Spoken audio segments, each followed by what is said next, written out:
Hello, c'est HR, votre chroniqueur. Alors, si vous aimez les films frissons, les films d'épouvante, les films avec de l'hémoglobine et surtout des zombies survitaminés, j'ai le film pour vous.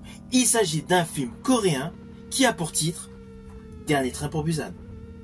Ce film est une réelle dinguerie. D'ailleurs, 4 ans après, il y a eu la suite, Peninsula. Mais aujourd'hui, je ne vous parle pas de Peninsula. On va se concentrer sur Dernier train pour Busan, qui est disponible en VOD sur plusieurs plateformes de streaming et naturellement en DVD et Blu-ray. Je vais vous dire de manière synthétique tout ce qu'il faut savoir sur ce film. Let's go!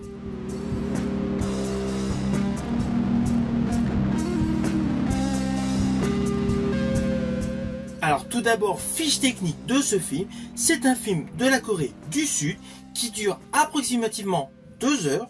Il est attaché au registre de l'horreur et il est réalisé par Yeon Sang-ho. Et ce film a totalement bouleversé la culture coréenne. Ce film a été un méga succès, avec l'histoire suivante.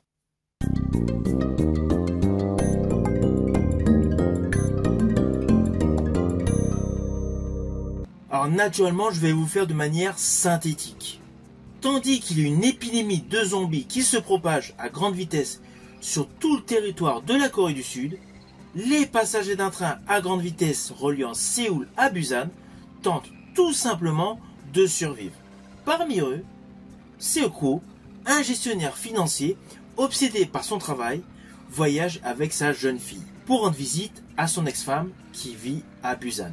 Le voyage vire au cauchemar lorsque le train devient un piège roulant rempli de morts vivants. Alors sur le fond, le héros de ce film ne voulait pas prendre ce train, ne voulait pas du tout voyager. C'est uniquement pour faire plaisir lui-même à sa mère qui lui a imposé pour donner de la gaieté à sa fille.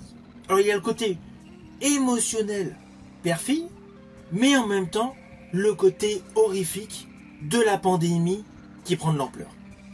Alors ce qui est fou, c'est que dans ce film, la majorité des plans séquences se déroulent dans le train. On pourrait se dire, pratiquement 2 heures, c'est ennuyant. Eh ben pas du tout. Le rythme est soutenu, la tension est là, et lorsqu'il y a une grosse scène d'action, il y a implicitement de l'émotion qui se dégage juste après. Il n'y a pas de véritable temps mort.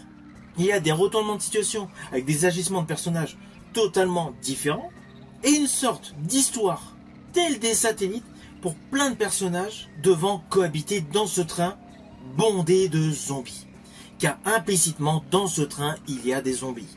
Heureusement, les zombies ne savent pas ouvrir les portes. Alors c'est clair, ce film a un côté extrêmement gore. C'est indéniable. Mais il y a une réelle dimension sociale et humaine. Il y a pléthore de personnages attachants et toute la réalisation est totalement immersive.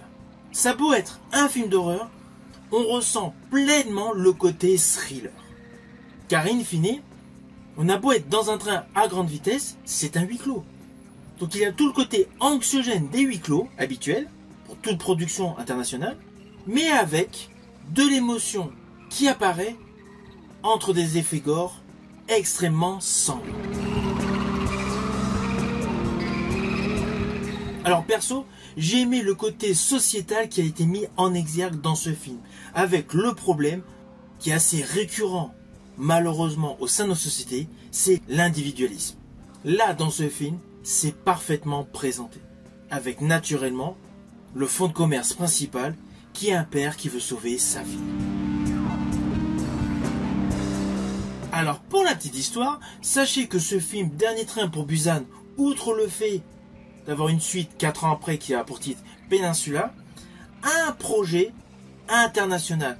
En fait, James Wan prépare pour les USA un film qui a pour titre Dernier train pour New York. Et James Wan l'a complètement précisé, ce n'est pas un remake du film Dernier train pour Busan. C'est vraiment un film complémentaire à cette saga horrifique portée par des zombies. C'était pour la petite histoire.